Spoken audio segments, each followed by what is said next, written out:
Hello મિત્રો, તો good morning. તો આપણે હમણાં થોડીક વારમાં અહીંયા આરતી કરવા બેસશું. આપણે થઈ ગયા મોજન ફ્રેશ. હમણાં થોડીક વારમાં જોબ હાટ ઉપર નીકળશું, નો દોવાઈ ગયા. અને હમણાં થોડીક વારમાં આરતી કરવા બેસશું. તો તમે બ્લોગમાં બન્યા રહેજો. તાત્કાલિક જેલમાં પૂરી દેવાનો આદેશ કર્યો. જેલમાં બેઠા બેઠા રાજા રાણી આ ઘટના ઉપર શાંતિથી વિચાર કરવા લાગ્યા. તેમને ખાતરી થઈ ગઈ કે જે કંઈ બનાવ બની રહ્યા હતા તે દશામાના ક્રોધના લીધે જ બની રહ્યા હતા. તેથી હવે યેન કેન પ્રકારે દશામાના ક્રોધને તો શાંત પાડવાનો જ રહ્યો. આથી દશામાને રીઝવવા રાણીએ તેમની તપસ્યા શરૂ કરી. 10 દિવસ સુધી રાજા રાણીએ માના નામના જાપ કર્યા અને નકોરડા ઉપવાસ કરી માની માનસિક સેવા પૂજા કરી. પોતે કરેલી ભૂલોને ક્ષમા કરવા માની યાચના કરી. રાજા રાણીની હાર્દિક ભક્તિ જોઈ મા દશામાં તેમના ઉપર પ્રસન્ન થયા અને તેમને સપનામાં દર્શન દીધા અને આશ્વાસન આપ્યું કે ચિંતા કરશો નહીં, સૌ સારામણા થશે.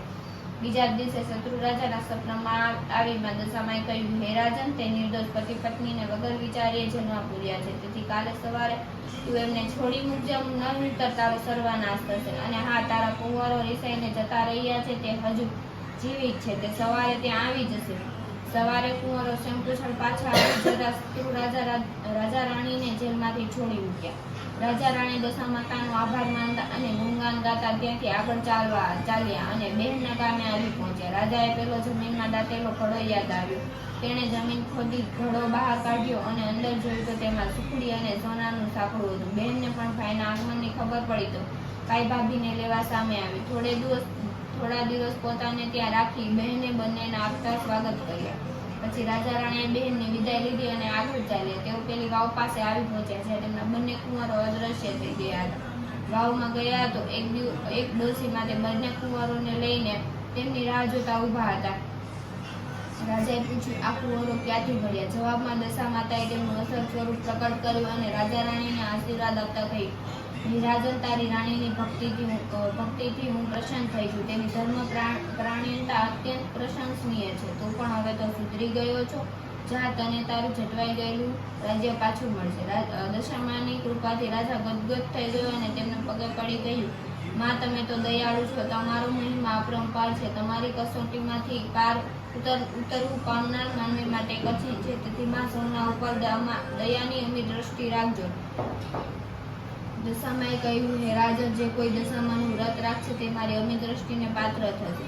જે કોઈ પણ મારું અપમાન કરશે તે મારા ક્રોધનો ભોગ બનશે. અને દશામાં અદ્રશ્ય થઈ ગયા. પછી રાજાએ પ્રજાનો સાથ લઈ શત્રુ રાજા સાથે લડાઈ કરી અને પોતાનું રાજ્ય પાછું મેળવ્યું. રાજાએ નિષ્ઠાથી મા દશામાનું મંદિર બંધાવ્યું અને પ્રજામાં તેમનો મહિમા વધાર્યો. માના પ્રતાપથી તેઓ સુખ શાંતિથી જીવન પસાર કરવા લાગ્યા.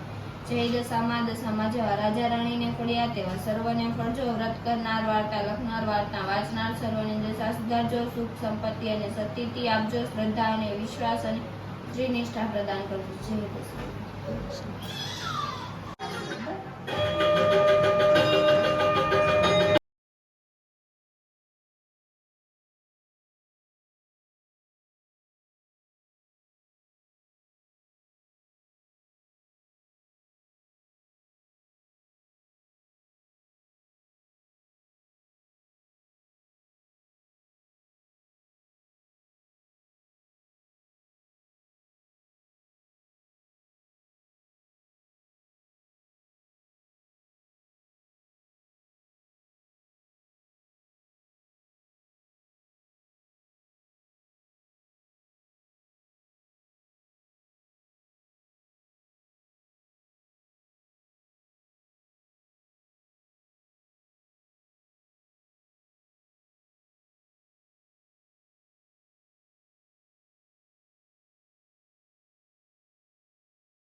ઓલો હું તો નથી અત્યારમાં પાછો ઇન્દરે આવે છે ને દૂધ પીવું હોય બોટલથી દૂધ પી છે અને જરીક વાર એનાથી ખમાય એમ નથી ના જો